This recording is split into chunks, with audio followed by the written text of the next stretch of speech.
I'm visual director of the Projekt Varuhinje, which means I'm responsible for the visual translation to the public, basically, of our content. And today I will have a workshop about guerrilla marketing. Why? The main intention was to educate young activists and to give them tools on how to connect with the public and their audience, and that they can be also better understand and that their impact will increase. So I will start with a small definition about marketing. It's not directly my specialty, my field. I'm actually a graphic designer, but I think it's very important. Marketing is often connected with advertising and consumerism, but it's also a tool. It can be a weapon, and it only depends on how we use it. And I think as activists in social sector, in environmental sector, we need to use these tools to be heard and seen. So what is marketing actually? I will read this definition. Marketing is the process of exploring, creating and delivering the value to meet the needs of a target market in terms of goods and services. So what does this mean?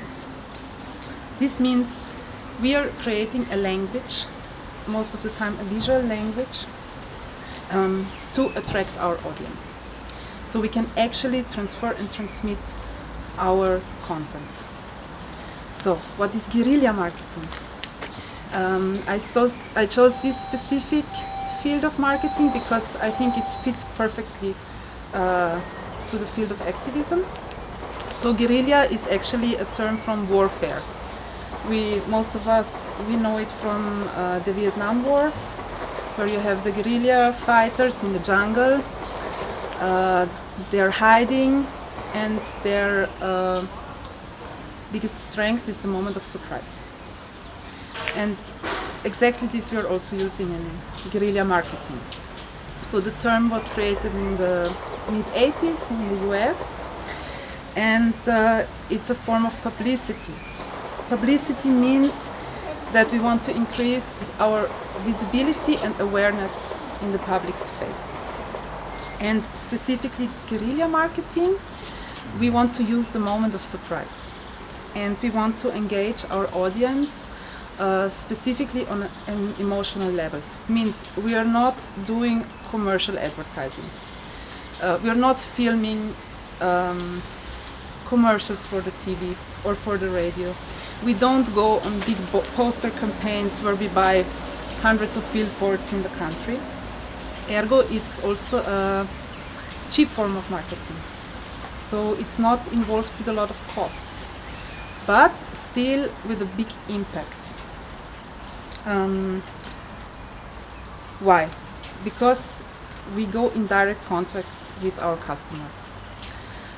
Again, through the moment of surprise. I will bring some examples.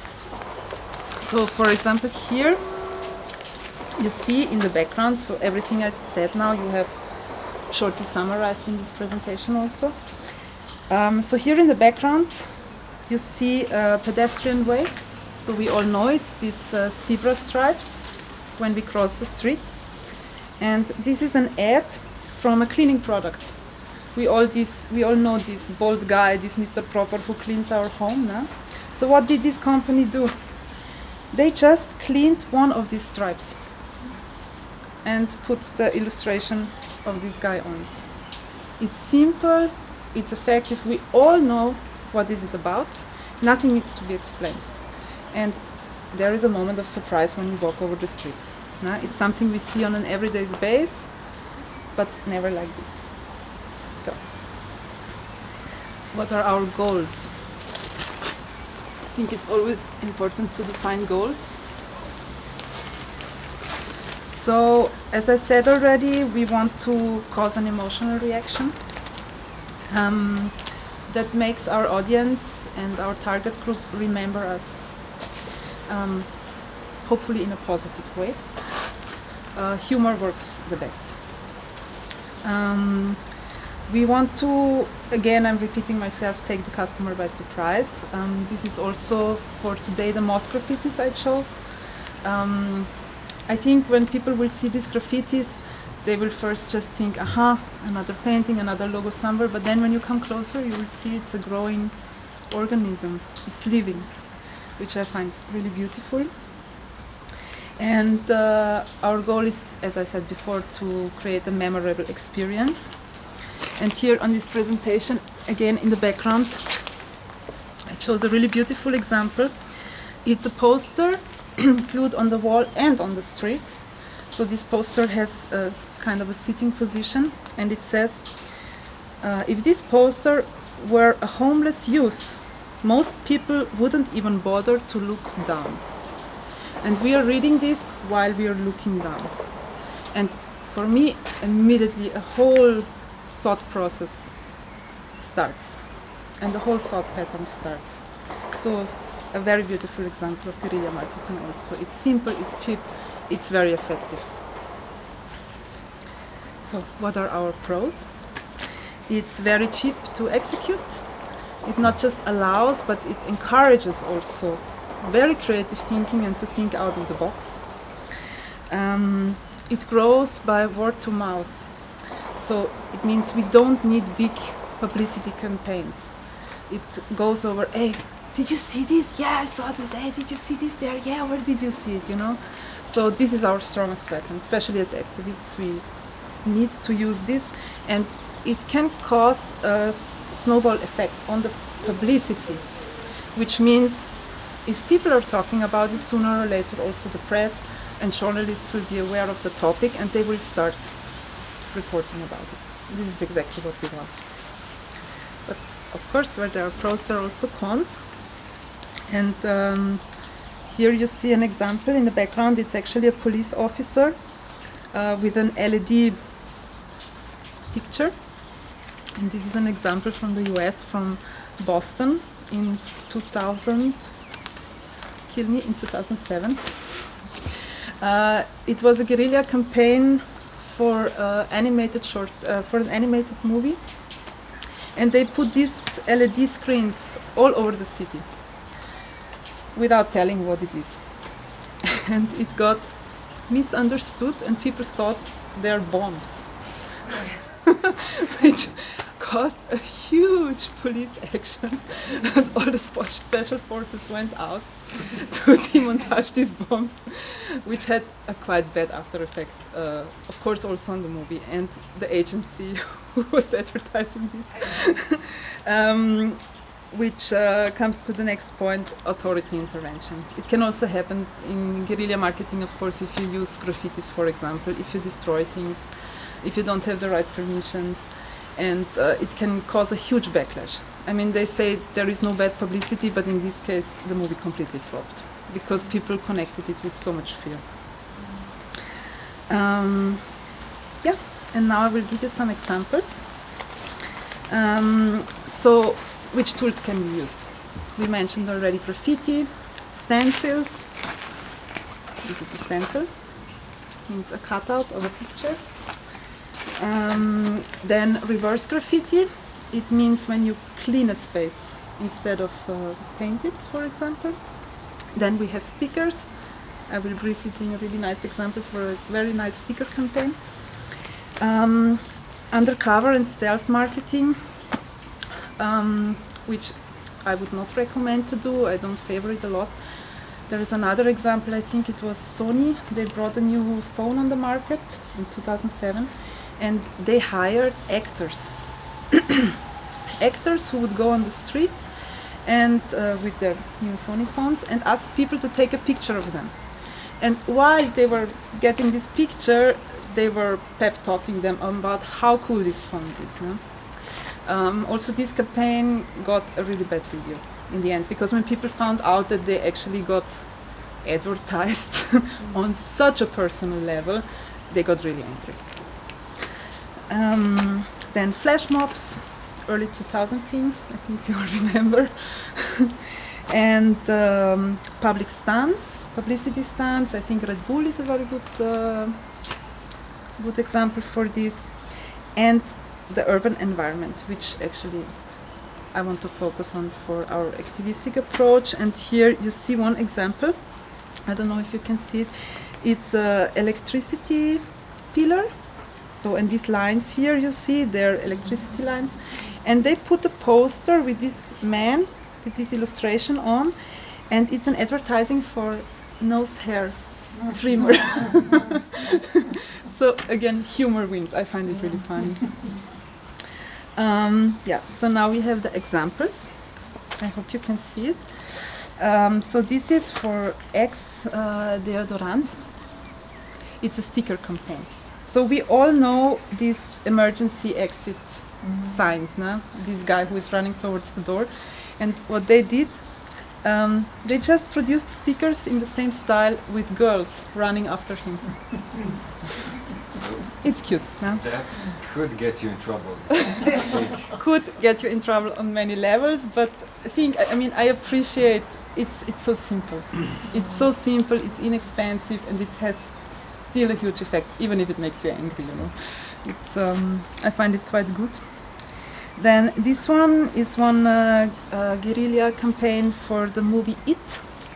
For those of you who don't know it, it's a horror movie by Stephen King. And it's about this clown who eats little children, and he lives in the canalization, and to get the little children there he puts these red balloons out. So simple, nice, everybody who knows the movie knows what is it about. This is a car ad where they painted parking spaces for Jeep, but not on the road, but all over the place. So basically what they want to communicate to us is, with your Jeep, it's 4x4, you can park everywhere. I like the simplicity of this. I like the simplicity of this idea. And this one is really beautiful. You will not be able to read it, but I will read it for you. What does it take to get this photo? So you have the photo of the lion. Stand here with a camera for 3 years. It's an ad for National Geographic. Really nice, really cute, and it really hits you on an emotional level because it makes you immediately understand what is all of this about.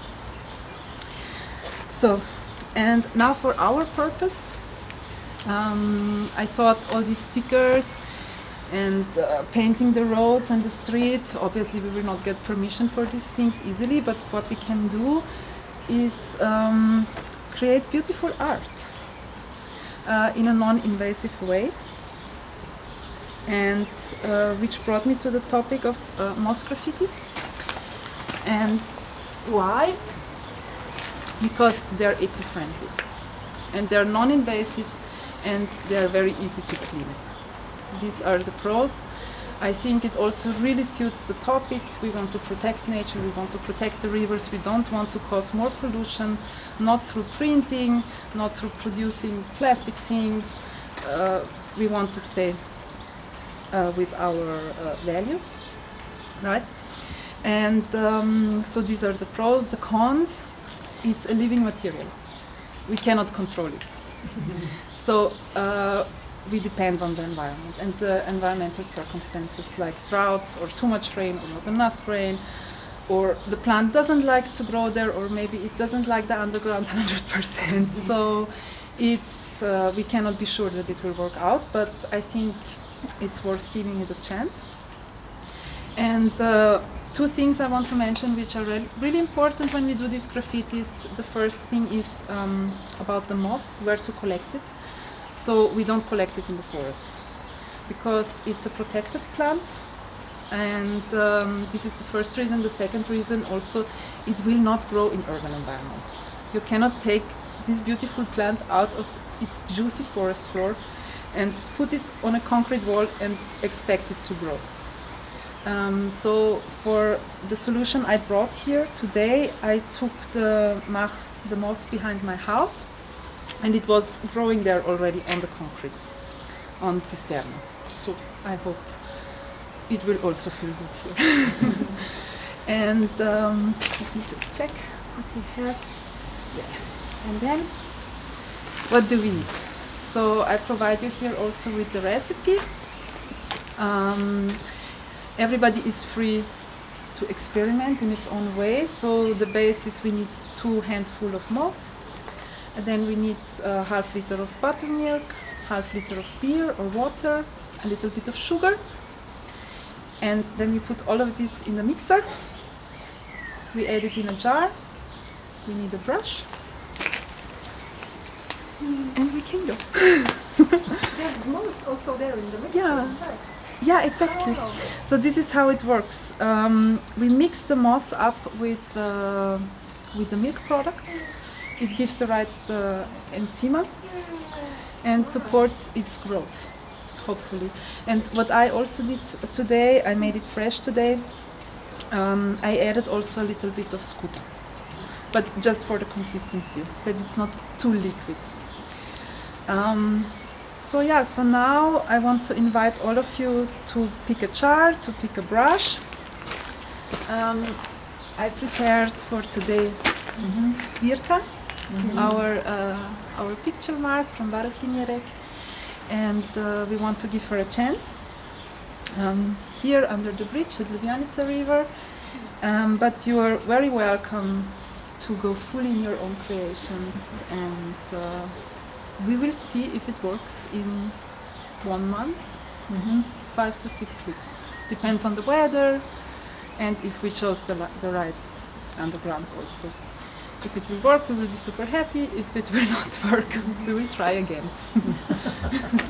Okay, thank you. Čez mavrični svet do morja.